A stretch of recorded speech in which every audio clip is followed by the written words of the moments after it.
Bueno, buenas tardes. Estoy media afónica, así que disculpas.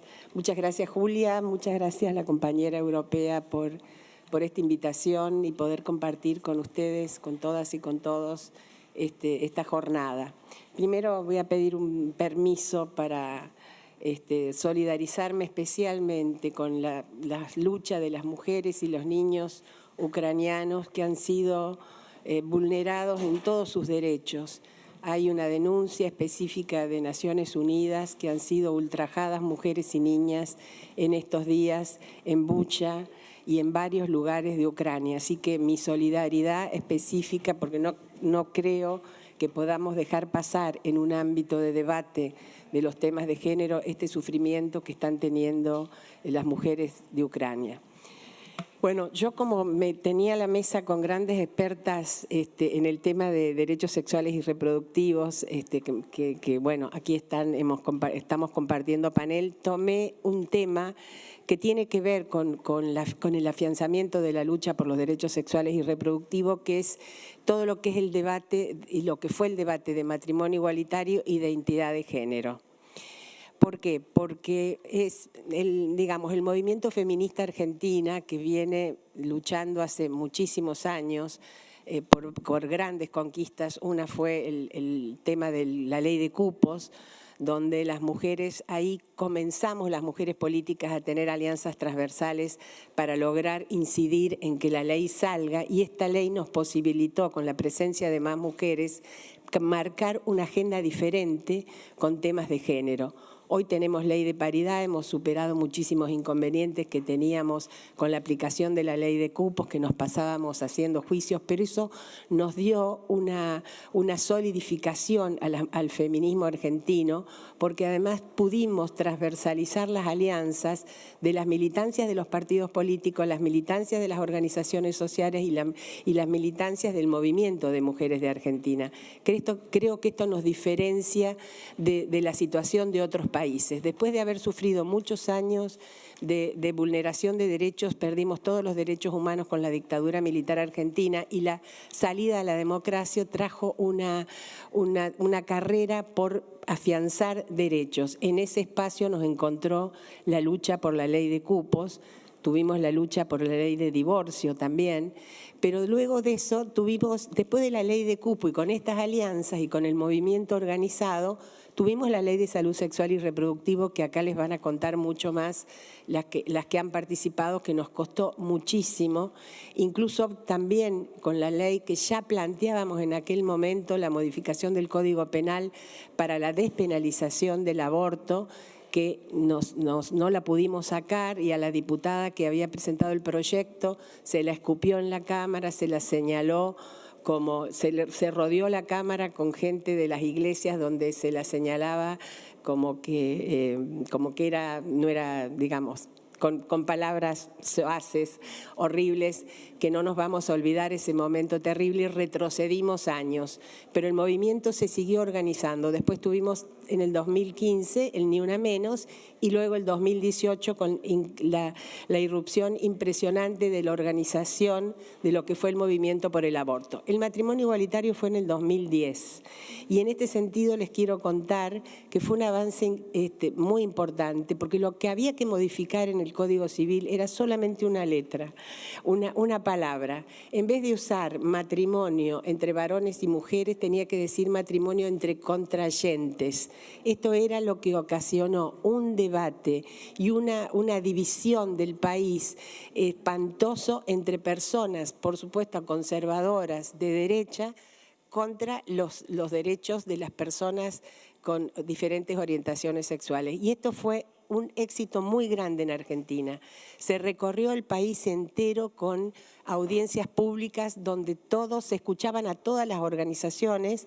Por supuesto que los detractores estaban muy bien organizados también para venir a hablar mal del proyecto, pero la organización de la sociedad civil, de LGTB+, la Federación de Gays, Lesbianas, muchísimas federaciones argentinas, trabajaron tan arduamente sobre cada legislador que tuvimos un éxito, pero nos llevó un año entero prácticamente de debate, donde se hablaba, digamos, constantemente sobre las dudas de los legisladores, y una de las grandes dudas que había en ese momento era, y además se dijo en el recinto, muy terrible, porque se hablaba de cómo iban a poder adoptar estas parejas siendo desviados, qué iban a ver estos hijos en matrimonios de este tipo, cuando era una ignorancia muy grande, porque en la Argentina, por la ley de adopción, jamás estuvieron prohibidas las adopciones de personas que no fueran parejas del mismo sexo. Esto no estaba ni siquiera dicho en la ley de adopción. Bueno, esto fue una discusión y además fue discurso en la Cámara de Diputados con esta línea, ¿no? Yo creo que fue parte del afianzamiento democrático, la deuda de la misma democracia que la sociedad civil organizada exigió a la Cámara de Diputados y de Senadores que tuviera una expresión en este sentido. Y la Cámara en ese momento, yo era diputada en ese momento, tuve esa suerte de poder participar. Acá hay muchas legisladoras presentes que también fueron parte de ese debate, pero la Cámara era una Cámara de personas de 50 años. Personas de 50 años y con la representación federal que tenemos en nuestro país, con una concepción de algunas provincias muy conservadoras. Entonces muchos nos decían los legisladores que no podían aprobar esta ley porque el obispo del barrio, de su distrito, no lo iba a aceptar, no lo iba a dejar que sea más candidato, pero a la vez su propio hijo, los domingos en la casa, le exigía al legislador que vote. Y así fue como se superó y tuvimos la ley, por supuesto, ajustado, bien la ley en diputados, pero después muy ajustado la votación en el Senado, pero con ley al fin. Por supuesto que tiene que ver con un derecho que en la Argentina está afianzado. Hoy, en el 2022, tenemos 31 países que tienen ley de matrimonio igualitario. Después de Argentina surgieron otros países, pero fuimos el primer país latinoamericano con ley de matrimonio igualitario y el segundo país en América, porque estaba ya Canadá también con ley de matrimonio igualitario. Nos decían, no sé si se recuerdan, pero nos decían que era mejor darles una unión civil y no matrimonio igualitario. ¿Y quiénes somos nosotros para decir que tienen la mitad de la ley y la mitad del derecho? Cuando las personas pueden tener el derecho total a ser iguales, como todos los seres que nacen iguales ante la ley, pero que es un verso, porque no nacen iguales ante la ley. Los tenemos que hacer iguales ante la ley. Tenemos que luchar por esto. Esto ha sido un logro muy grande. Después de eso hubo muchísimas manifestaciones de organismos de derechos humanos. Por ejemplo, el Tribunal de Justicia de la Unión Europea del 2018, la Corte Interamericana de Derechos Humanos también en el 2018, por una opinión consultiva donde reconoce que el matrimonio entre personas del mismo sexo es parte de los derechos humanos. Esto también en el 2018. Y después tuvimos inmediatamente, casi ahí sin problema, el debate de identidad de género, que también fuimos de los pioneros en ese sentido, también con un debate intenso donde se reconoce que la persona se puede reconocer del sexo que quiera ser o como quiera ser y tiene la libertad de cambiar su nombre en el acto. Pero lo más importante de esta ley es el artículo donde habla de que dentro del plan médico obligatorio se toma en cuenta el poder manifestarse o poder tener un tratamiento en los hospitales en forma gratuita, porque ustedes saben que primero la expectativa de vida de las personas trans en la Argentina son de 35 años.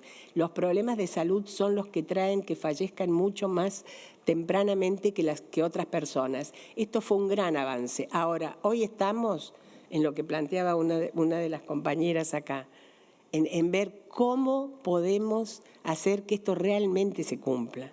Porque una cosa es hablar de la ciudad de Buenos Aires o del Gran Buenos Aires o de la provincia de Buenos Aires, otra cosa es ir a hablar al interior, a las zonas rurales, donde vemos que la inequidad es mucho más grande y que los servicios no son amigables para estas personas, porque lo que tenemos que hacer es brindar servicios amigables para todas estas personas. Yo no sé cómo estoy con el tiempo. Sí, bueno, entonces, digamos que dentro de lo que hace a la lucha por los derechos sexuales y reproductivos, estas dos leyes fueron de gran avance y nos coloca en un lugar en el mundo, digamos, yo diría como parte del primer mundo. Muchas gracias. Gracias.